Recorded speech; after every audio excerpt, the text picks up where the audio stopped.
네, 밤사이 전국에 내린 눈이 현재도 이어지는 곳이 있습니다. 수도권을 중심으로 11월인 게 무색할 만큼 이례적인 폭설이 쏟아지고 있는데요. 네, 기상 상황과 전망 그리고 주의할 점에 대해서 맹수영 기상 칼럼니스트와 함께 알아보도록 하겠습니다. 어서 오시죠. 네, 네, 안녕하세요. 안녕하십니까.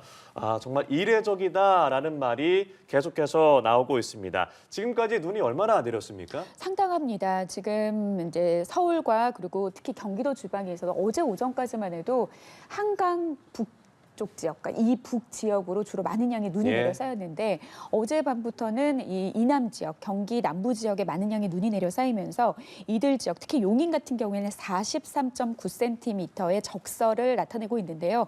보통 이 눈 같은 경우에는 비와 다르게 계속해서 차곡차곡 누적되는 게 아니라 쌓이고 또 녹고 쌓이고 녹는 것을 감안을 했을 때 지금 녹은 것을 감안했을 때 이만큼 43m 정도의 높이의 눈이 남아있다는 거지 사실 비처럼 계속해서 쌓인 양을 환산을 했을 때는 정말 많은 양의 눈이 내려 쌓인 그런 상황입니다. 그 밖에도 특히 이제 중부지방을 중심으로는 상당 부분 20cm 넘게 내린 지역들이 많고요. 특히 전북 지역 같은 경우에는 동부 내륙 무등산이 위치한 그 무주군 지역 쪽이 아무래도 좀 많은 눈이 좀 지형적으로도 쌓이는 곳들인데 이 지역 같은 경우에도 지금 30cm 안팎의 눈이 내려 쌓여 있는 그런 상황입니다. 어제 이어서 오늘까지도 눈이 계속 많이 내리고 있잖아요. 어느 정도라고 보면 될까요?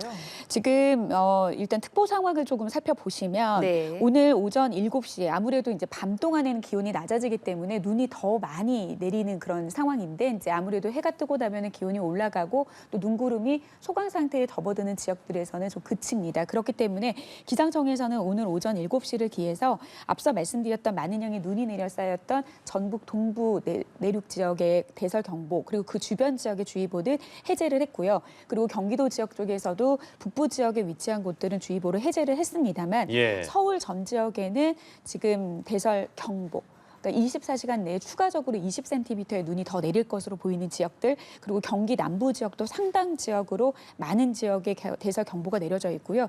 강원도 그리고 충북 북부 지역 쪽도 대설 경보가 내려진 상황에서 앞으로는 15cm 이상의 눈이 추가적으로 더 내릴 것으로 보이기 때문에 계속해서 만전의 대비가 필요한 상황입니다. 기상 레이더를 살펴보면 이게 서쪽 지방부터 순차적으로 눈구름이 유입이 되고 있습니다. 지금은 경기 남부, 충북, 강원 지역에 많은 눈이 내리고 있는데 이렇게 서풍이 불면서 많은 눈이 내리는 것들이 좀 이례적인 것이라고요? 맞습니다. 그러니까 겨울철에 눈이 내리는 경로는 크게 두 가지입니다. 지난 월요일이었죠. 초반에는 전국적으로 좀 많은 양의 비가 내렸습니다. 그 당시에는 기온이 낮게 떨어지지 않았기 때문에 이제 비의 형태로 내렸는데 만약에 기온이 낮은 상태에서 이 비가 내렸다라고 하면 그때도 마찬가지로 전국적으로 많은 양의 눈이 내려 쌓이기는 했겠죠. 그런데 그때는 비구름의 형태로 이제 저기압이 들어왔기 때문에 좀 더 이 레이더 영상에서 보이는 이 에코라고 해서 강수를 가지고 있는 구름의 형태도 굉장히 체계적으로 보입니다. 그런데 지금 레이더 영상 같은 경우에는 굉장히 어느 지역이 지금 강한 강도의 비구름을 가지고 있는지 알 수 없을 정도로 흩날리는 정도로 지금 흩어진 정도의 이 비구름이 이제 들어오고 있는 그런 상황인데요. 이 경로는 이제 두 번째로 찬 공기가 남하하면서 상대적으로 따뜻한 바다를 만났을 때 그때 서해상에서 이제 만들어진 눈구름이 내륙으로 유입되는 그런 경우입니다. 그렇기 때문에 이렇게 찬 공기가 확장을 하게 될 경우에는 찬 공기의 바람의 방향은 보통 북풍 내지는 북서풍이거든요. 그렇기 때문에 서해상에서 만들어진 눈구름들이 주로 영향을 주는 곳이 충남 서해안이라든지 우리 지도상을 보면은 가지런히 남북으로 되어 있는 게 아니라 살짝 이렇게 튀어나온 호남 지역들 그리고 제주도 지역 같은 경우에는 북풍 내지는 북서풍 약간의 바람의 방향이 북서풍으로 불게 될 경우에는 호남 지역과 제주도 지역에는 서해상에서 만들어진 비구름의 이제 눈구름이 바람을 타고 들어오면서 굉장히 많은 양의 눈이 내리거든요. 그런데 지금 이렇게 보통 해기차라고 해서 바다해, 대기기, 바다와 그 대기의 온도 차이로 인해서 바다상에서 만들어진 눈구름들이 내륙으로 유입이 될 경우에는 거의 굉장히 강한 선풍이 불어야 되거든요. 근데 지금 이제 서울과 서울을 비롯한 수도권 지역, 심지어는 강원도 지역까지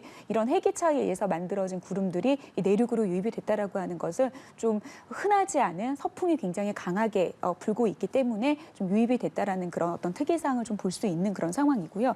그렇기 때문에 비구름이 유입이 돼서 기온이 낮은 상태에서 눈이 내리는 것 것과 이렇게 바다에서 만들어진 해기차로 인해서 만들어진 눈구름에 어느 지역에서 눈이 내리고 많은 양의 눈이 내릴지에 대한 예측은 사실 굉장히 힘들거든요. 왜냐하면 바람은 한시도 없이 이동을 하는 공기의 흐름입니다. 그런데 바람은 수시로 방향이 바뀌기 때문에 어느 지역에 갑자기 눈구름이 강하게 발달을 해서 뭐 눈이나 비를 내릴지는 사실 예측이 굉장히 힘들기 때문에 지금 레이더상으로 보이는 이런 지역들, 그래서 앞서 말씀드린 것처럼 남부 지역의 대설 경보나 주의보는 해제가 된 것은 이제 일시적으로 소강 상태에 접어들었지만 다시 바람의 방향과 그리고 기온 분포도에 따라서 지역에 따라서 또다시 강하게 발달하는 지역 같은 경우에는 또다시 대설 주의보 내지는 경보가 발령될 수 있는 가능성을 열어두고 오늘까지, 그리고 이제 남부지방, 일부지방, 특히 제주도 같은 경우에는 토요일까지도 눈 예보가 있는 그런 상황이거든요. 그래서 계속해서 좀 예의주시를 하셔야 될 것 같습니다. 그러니까 많은 눈이 내리는 것도 걱정인데 강풍특보가 내려진 것도 있다고요. 맞습니다. 이제 보통은 우리가 바람이라고 하는 것은 선풍기 바람처럼 일정하게 계속 평균적으로 바람이 불지 않기 때문에 뭐 어느 지역에서는 강풍특보가 내려졌는데도 바람을 체감하기는 굉장히 힘듭니다. 그런데 이 바람 같은 경우에는 정시를 기준으로 해서 직전에 10분 동안 다양하게 불었던 바람을 일렬로 나열을 했을 때 평균한 바람을 보통 이제 평균 바람이라고 하고요. 그 중에서 순간적으로 돌풍처럼 급변하는 바람을 순간 최대 풍속이라고 하는데 보통 우리가 강풍특보가 내려진다라고 하면은 초속 14m 이상의 바람이 불 경우, 그리고 순간적으로는 초속 한 20m 이상의 바람이 순간적으로 불 경우에는 강풍특보가 내려집니다. 그러니까 강풍주의보나 강풍경보는 이보다 더 강도가 강하겠죠. 그러니까 이 정도의 주의보급, 경보급의 바람이 불었다라고 하는 것은 정말 간판도 떨어지고, 그러니까 나사가 이게 조밀하게 조여지지 않은 그런 지역 같은 경우에는 간판이 떨어지고, 그리고 최근 들어서는 뭐 입간판이라든지 현수막이 무너지는 뭐 이런 상황들이 발생을 하지만 우리가 일반적으로 초속 3, 4m의 바람만으로도 여성분들 같은 경우에는 뭐 예를 들어 플레어 스커트 같은 경우 굉장히 바람이 날려서 치마를 단도리하기 좀 어렵고, 그리고 뭐 머리라든지 이런 것들이 불편해서 단정하게 좀 하기가 좀 굉장히 힘든 바람도 초속 한 3, 4m의 바람이거든요. 그런데 지금 충청도 지역과 이제 남부 지역 대설특보는 해제가 됐지만 이들 지역을 중심으로 굉장히 강한 바람이 불고 있습니다. 오늘 보면은 바람의 강도 자체가 순간적으로는 거의 뭐 시속으로 환산하면 90km에 해당. 어떻게 체감을 하시면은 자동차를 운전을 할 때, 그러니까 보통은 바람은 관측을 할 때 이 단위가 초속입니다. 근데 초속 단위는 우리가 사실 체감하기가 잘 안 되죠. 힘들죠. 그렇기 때문에 기상청에서는 시속으로 환산을 하는데 시속으로 환산을 했을 때 그 속도감을 느끼는 거 우리가 자동차를 비유할 수 있잖아요.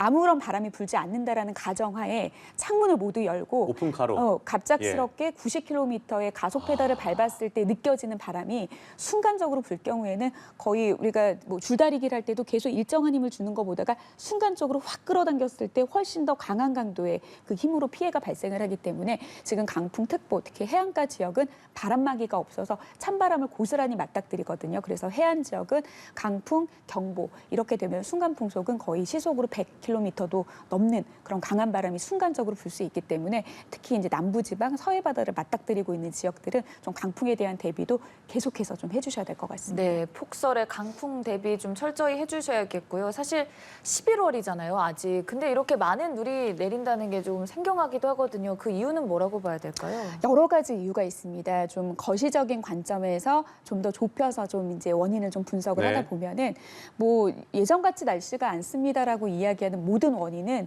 모두 다 일관적으로 지구온난화죠. 그러니까 지금 어떻게 보면 앞서 말씀드렸던 우리나라의 눈이 내리는 메커니즘 같은 경우는 크게 두 가지라고 말씀을 드렸어요. 일단은 저기압과 같은 비구름이 다가왔을 때 기온이 낮으면 눈으로 내리는 거. 그리고 찬 공기가 확장을 했을 때 바다상에서 만들어진 해기차로 인한 눈구름이 유입이 돼서 내리는 거. 지금 이 두 가지가 모두 다 해당되는 상황을 만들었던 거는 북쪽의 위치로 좀 가볼 필요가 있습니다. 그리고 지금 지상보다는 상공 한 5km 상공으로 갈 필요가 있는데요. 지금 우리나라 북쪽의 5km 상공에는 영하 40도의 공기가 고립된 채 지금 같은 제자리에서 맴돌고 있습니다. 그 맴도는 공기가 계속해서 지상으로 저기압이나 기압고를 유발시키면서 해기차로 만들어진 비구름의 불안정도 강하게 만들어서 더 폭발적인 눈구름을 만들어주고 있는데요. 이것은 동서로 원활하게 바람이 만약에 빠져나갔다라고 하면 고립되지 않고 동서구름으로 빠져나갔을 이 구름들이 결국에는 북쪽에 머물러야 되는 그런 한기에 축이 되는 제트기류 흐름을 약하게 만든 겁니다. 그럼 왜 제트기류가 약해지냐? 남북 간의 온도 차이가 줄어드는 거, 결국에는 지구 온도가 상승을 했기 때문이거든요. 그렇기 때문에 남부 남북으로 그 회전력이 조금 강해지다 보니까 고립된 그 공기가 지상으로 계속해서 눈구름을 만들어줄 수 있는 혹은 더 발달시킬 수 있을 만한 요인이 된 거고요. 그리고 이 축이 무너지면서 상공의 영하 40도 이하의 찬 공기가 지금 지면 쪽으로 계속해서 떨어지면서 한기와 함께 폭설이 야기되고 그리고 지금 습설이라고 해서 이제 무거운 눈에 대한 이야기 또 할 텐데요. 서해 바다가 지금 굉장히 따뜻한 상황이 유지되고 있습니다. 아무래도 따뜻한 바다가 유지가 되면 보통 한 1도 정도 높게 유지가 되면은 대기 중으로 방출되는 수증기량이 7%가 증가가 되거든요. 그러니까 어떻게 보면 비가 내릴 때 수증기는 비구름의 연료가 되고 마찬가지로 눈이 내릴 때는 폭발적으로 눈구름을 만들어주는데 수증기는 굉장한 연료가 됩니다. 그러니까 계속해서 서해 바다에서 높은 해수면의 온도로 인해서 공급받은 수증기로 인해서 눈구름이 습설의 형태로 계속해서 유입이 되는 그러니까 여러 가지 복합적인 상황으로 인해서 12월에 이런 눈이 와도 이렇게 20cm 넘는 눈이 네. 내륙 지역으로 내리는 거는 사실 굉장히 그렇죠. 흔하지 않고 5손가락에 꼽힐 정도로 관측이래 굉장히 드문 일입니다. 그러니까 말씀하신 대로 습설 말씀을 하셨는데 보통 우리가 11월에 내리는 눈은 비처럼 내리거나 쌀이 눈 이런 형태로 내리는 눈을 많이 봤는데 한방 눈인가 뭐 어떤 형태인 건지 굉장히 좀 무게가 있는 느낌이 들긴 하더라고요. 맞습니다. 우리가 뭐 그 눈을 한번 그림으로 그려보라고 하면은 가루눈처럼 건설의 형태로 그리지는 않을 겁니다. 한방 눈에 눈덩이가 큰 그죠, 눈으로 예. 하늘에서 내리는 우리가 일반적으로 상상하기 쉬운 눈이 결국에는 습설입니다. 그러니까 눈 안에 굉장히 습기가 가득 머금은 그런 눈을 말하는데요. 이 지금은 이제 건조한 눈과 습한 눈의 습설로 구분을 했지만 이걸 다른 식으로 표현을 하면 습설은 따뜻한 눈입니다. 그리고 건설은 추운 눈입니다. 네. 그래서 뭐 이런 질문도 최근에 많이 들었어요. 아니 지상의 기온이 영하로 그렇게 떨어지지 않았는데 왜 이렇게 눈이 많이 내립니까? 예. 근데 사실 눈이 만들어지는 그 결정체의 온도는 구름 내부의 온도인데 눈구름을 결정하는 그 고도는 한 지면으로부터 1.5km 떨어진 그 온도 그 지상층의 공기 온도가 어느 정도이냐에 따라서 눈구름이 습설로 내릴 건지 건설로 내릴 건지가 결정이 됩니다. 그런데 보통 이제 습설은 따뜻한 눈이라고 해서 1.5km의 상공의 고도가 한 영하 15도 정도 선 안에서만 된다 하더라도 습설은 충분히 만들어지고요. 만약에 가루눈의 형태의 아주 추운 눈 같은 경우에는 영하 15도 아래 급기야는 영하 30도 선까지 떨어져야지만 만들어지는 눈인데 지금 같은 경우는 어떻게 보면은 눈으로 인해서 지상은 좀 춥다라고 많이 느꼈지만 상층의 그 온도는 사실 한겨울에 내리는 그런 건설 거의 가루눈과 같은 눈의 형태는 아닙니다. 예, 아직까지는 좀 상층의 온도는 그렇게 낮은 상태는 좀 아닌데 뭐 어찌됐든 간에 그런 상층의 어떤 온도의 낮은 온도가 습설을 좀 만들어지기 좋은 그런 온도 상태에서 앞서 말씀드린 대로 서해상에서 내려오는 과정에서 이런 수증기가 공급이 되면서 좀 더 폭발적으로 발달하는 그런 형태로 지금 내리고 있는데 눈의 무게가 일반적인 눈의 무게보다는 한 2~3배 정도 굉장히 무겁습니다. 우리가 앉아있는 한 이 의자의 공간 안에 한 1cm 정도의 눈이 내려 쌓였다라고 하면은 그 무게가 어느 정도 되는지 아십니까? 1cm면 뭐 그렇게 얼마 안 될 것 같은데. 그러게요. 3kg 정도의 그래요? 무게가 됩니다. 그런데 우리가 보통 작은 건물 같은 경우에는 한 가로 세로 한 10m 정도의 건물의 무게 위에 한 100제곱미터. 뭐 그렇죠. 한 10cm 정도의 눈이 내렸다라고 예. 하면은 거의 한 몇 톤급 이상의 무게가 되기 때문에 그래서 습설이 내렸을 때는 뭐 지붕 위에 올라가서 눈을 치울 수는 없기는 하겠지만 뭐 빗자루라든지 그런 이제 도구를 이용해서 물리적으로 좀 쓸어내릴 수 있는 그런 곳들에는 하중을 견뎌내지 못해서 붕괴 사고가 일어날 가능성. 그러니까 나무가 쓰러지는 것도 제 주변에서 오면서도 많이 봤거든요. 예. 그러니까 이런 눈 무게를 이기지 못하는 게 습기를 많이 머금은 습설의 형태이기 때문에 그런 피해가 발생하지 않도록 좀 계속해서 주의를 하셔야 될 것 같습니다. 네, 말씀하신 대로 사실 뭐 쓰러진 나무에 깔려 숨지는 좀 안타까운 사고가 있기도 했고요. 그러니까 나무들도 보니까 무게가 있어서 그런지 축 처진 느낌도 있고 또 전선에 쌓여 있는 눈도 그렇고 이게 걷다가 혹은 운전하다가 갑자기 눈이 떨어지는 경우도 있기 때문에 좀 주의해야 될 것 같거든요. 어떤 점을 좀 주의하면 좋겠습니까? 그렇죠. 그러니까 그 차량을 운전을 하다가도 실외에 주차한 차 같은 경우에는 도로에 다닐 때 그 높게 그 차량 지붕 위에 보면은 한 사람의 한 뼘이라고 하면 맞아요. 15cm 네네. 이상의 그 아주 무거운 눈을 달고 다니는 차량 같은 경우에는 앞차와의 충분한 거리를 두지 않았을 경우에 시야를 좀 방해하겠군요. 시야도 방해하고 엄청난 눈덩어리가 갑작스럽게 그 운전자의 창문으로 네. 떨어지는 뭐 그것도 제가 이제 최근에 경험을 했는데 이런 것처럼 좀 눈이 오지 않더라도 좀 우산을 저는 좀 챙겨서 전 저희 아이들한테도 눈이 오지 않더라도 우산을 꼭 챙겨서 이 내리는 눈이 아니라 주변에 쌓여 쌓여진 눈이 떨어져가지고 좀 위험할 수 있는 상황들을 네. 대비하라고 좀 이야기를 해주는 것처럼 가급적 지금 이런 많은 양의 눈이 내릴 때는 좀 외출을 자제하시는 게 좀 좋기는 하겠지만 좀 외출이 불가피하다라고 할 경우에는 항상 좀 장대 우산을 들고 다녀서 눈이 내리지 않더라도 좀 피해를 해시는 게 좀 좋을 것 같고요. 그리고 앞서 말씀드린 대로 좀 주변 지역들 좀 점검을 하시고 그리고 지금 낮 동안에는 소강 상태에 접어들었긴 하지만 습설 같은 형태는 수분을 많이 머금고 있기 때문에 낮에 기온이 어느 정도 좀 올라가게 되면은 이 눈이 녹게 되면은 굉장히 물기를 많이 머금고 있습니다. 그리고 나서 기온이 다시 떨어지게 되면은 고스란히 빙판길이 되고 그 위에 다시 눈이 쌓이게 되면은 겹겹이 굉장히 견고한 네. 얼음층이 형성이 될 수 있습니다. 그렇기 때문에 걸어 다니는 그 길이 그냥 소복하게 쌓인 눈처럼 보일 수 있지만 그 안이 빙판길로 돼 있을 가능성이 굉장히 높으니까요. 차량 운전도 조심하셔야 되겠지만 보행하는 도로 같은 경우는 제설 작업이 제대로 되어 있지 않은 곳들이 있습니다. 뭐 그늘진 곳이라든지 골목길이라든지 언덕진, 그 가파른 그런 경사면 같은 경우에는 각별히 좀 조심하셔야 될 것 같고요. 여성분들 같은 경우는 구두 절대 안 되고. 네. 그리고 네. 밑창이 조금 지면하고 많이 좀 달라붙어야지 마찰이 많이 생기기 때문에 고무바닥으로 된 뭐 운동화라든지 등산화라든지 이런 것들 사용하시는 게 훨씬 더 좋을 것 같고 그리고 이제 차량 이제 연중 이제 추돌 사고가 굉장히 어제 원주에서 네. 심각하게 그렇죠. 발생을 했는데 이 네. 원인은 이제 블랙 아이스인데요. 웬만한 고속도로들 같은 경우에는 제설 작업들을 어느 정도 해놨습니다. 그래서 우리가 육안으로 봤을 때는 눈이 쌓이지 않았기 때문에 그래도 좀 덜 조심해도 되겠구나라고 하는 좀 마음이 좀 생길 수도 있거든요. 그리고 이렇게 지면을 봤을 때는 그냥 내린 눈이 녹아서 물기처럼 보이지만 이게 사실은 얇은 얼음으로 살얼음. 그래서 침묵 위의 살인자라고도 하거든요. 네. 빙판길일 가능성이 높으니까 이제 차량 운전하시는 분들은 각별히 어느 구간에서라든지 조심 운전하셔야 될 것 네. 같습니다. 걸어 다닐 때도 이 눈이라 생각했던 곳 아래에 언 곳이 있을 수 있으니 유의해서 걸어야겠고 차량 운전 시에도 잠시 말씀을 해주셨지만 이런 블랙아이스라든가 빙판길에 운전을 특별히 더 조심해야 되잖아요. 어떤 부분들이 유의하면 좋을까요? 보통은 이제 안개가 끼거나 비가 오는 날 같은 경우에는 이제 제동 거리가 굉장히 짧아지기 때문에 조심 운전을 하고 평소보다 뭐 2배 정도 속도를 좀 느리게 하고 차간 가격 넉넉히 하라고 하는데 지금과 같은 상황에서는 3배 이상 그래요. 네. 훨씬 더 천천히 운전을 해야 되고 주변 상황들을 좀 봐야 될 것 같고요. 그리고 운전하는 경우 같은 경우에는 그 도로의 라인도 거의 보이지 않을 겁니다. 앞선 차들이 다녀간 그 길을 좀 잘 활용을 해서 앞차를 따라가는 것도 좀 적절한 대처가 좀 될 수 있을 것 같고요. 그리고 가급적이면은 좀 대중교통을 이용을 해서 차량 몰고 다니지 않는 게 가장 사실 최대한, 네. 가장 좋은 방법일 것 예, 같습니다. 가장 또 걱정되는 게 이게 사고가 나면 대처하는 요령이 좀 필요할 것 같아요. 왜냐면은 차에서 빠져나와서 뭐 비상깜빡이 켜든 그런 상황에서 또 뒤에서 추돌하는 경우가 발생했기 때문에 운전자들이 좀 어떻게 대처하는 게 좋을지도 좀 궁금해요. 사고가 났을 때. 사실 사고가 발생을 하게 되면은 예. 그 얼음길에서 한번 바퀴가 헛돌거나 내가 조작하고 싶은 방향이 아닌 쪽으로 차량이 굴러간 경험이 혹시 있으십니까? 예. 굉장히 당황스럽거든요. 아. 차가 그냥 고스란히 미끄러지기 때문에 거의 핸들 조작이 거의 불가능합니다. 그러니까 이런 상황에서는 굉장히 좀 많이 당황스러울 것 같은데요. 계속해서 말씀드리지만 사실 일단 첫 번째로 그냥 근본적으로 차를 안 갖고 나오는 게 가장 좋기는 하지만 대중교통을 네.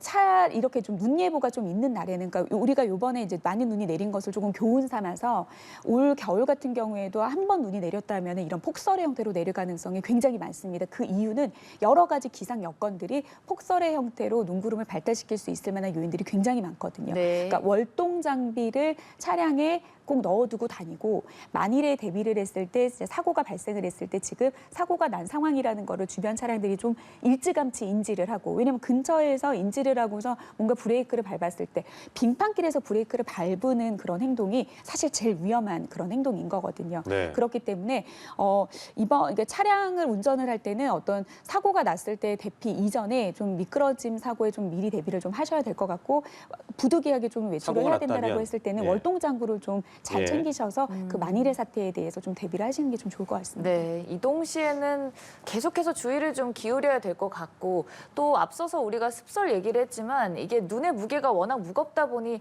시설물 피해에 대한 우려도 많이 있습니다. 이럴 때 좀 어떻게 대비를 하면 하면 좋을지도 짚어주시죠.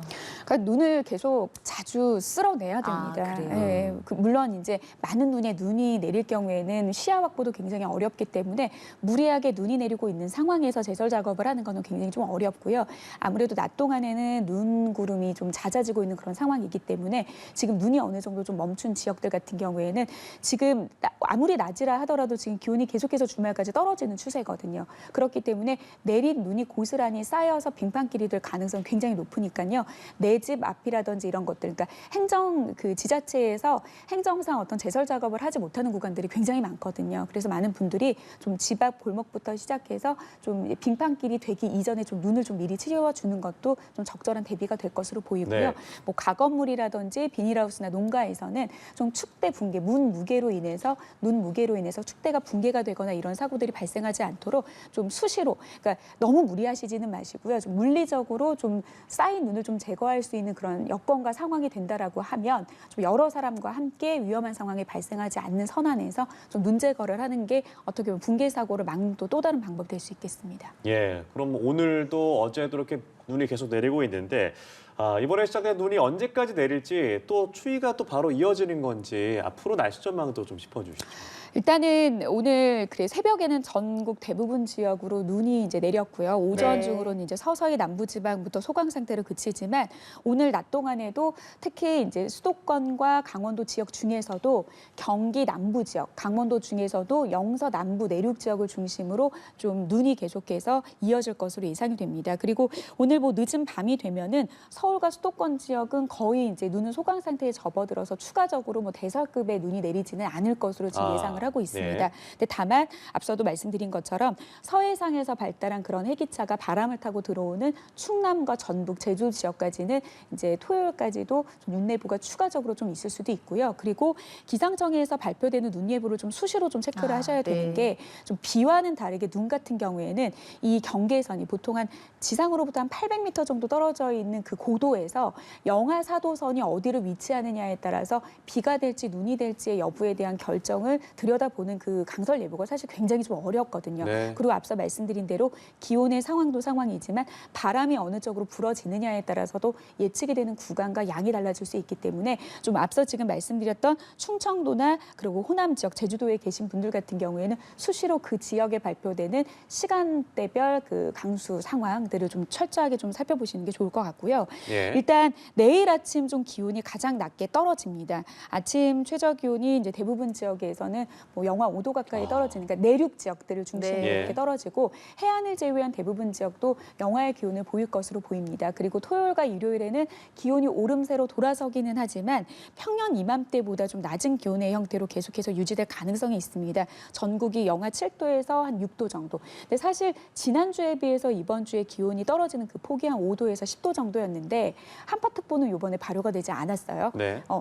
전날보단 10도 아래로 떨어지고 3도보다 낮은 기온이기는 했지만 평년보다 3도가 낮지 않다라고 하는 것은 사실 이번 날씨 눈도 내리니까 굉장히 춥게 느껴지시죠. 근데 평년 이맘때 기온에서 크게 벗어나는 추위는 사실은 아닙니다. 그래서 기온이 그렇게 드라마틱하게 기온이 좀 오른다라고 해서 뭐 또 따뜻하다라는 느낌의 감정을 느끼지는 못할 것으로 보이고요. 한 일요일 낮쯤이 되면은 한 평년 이맘때 수준이라고 하면은 뭐 10도 안팎의 수준. 그리고 이제 서울 같은 경우도 다음 주면은 평년 기온상 영하로 떨어지는 그 시기적으로 좀 접어듭니다. 네. 그래서 이제 다음 주도 계속해서 좀 추위에 대한 대비를 좀 하셔야 되는 게 월요일 날 잠깐 기온이 좀 영상 한 10도 이상으로 옷도는 것 같지만 그 이후부터는 다시 평년보다 살짝 낮거나 높은 정도. 그러니까 이번 주에 해당되는 추위 정도가 다음 주도 조금 계속해서 이어진다라는 것을 좀 유념하시고 계속해서 좀 따뜻한 옷차림, 그리고 눈 같은 경우에는 기온이 드라마틱하게 올려서 내린 눈들이 그렇게 바로 녹지는 않거든요. 그쵸. 그래서 곳곳에 좀 응달진 곳, 그늘진 곳은 여전히 쌓인 눈들이 계속해서 얼어져 있는 형태로 남아있을 수 있으니까요. 눈이 그쳤다 하더라도 다음 주까지도 좀 보행하실 때 좀 조심하시고, 또 응달진 곳 그리고 그늘진 그런 도로들, 이면 도로를 달리시는 분들도 운전하실 때 좀 각별히 조심을 하셔야 될 것 같습니다. 네, 알겠습니다. 오늘 말씀은 여기까지 들어보도록 하고요. 맹소영 기상 칼럼니스트와 함께했습니다. 고맙습니다. 고맙습니다.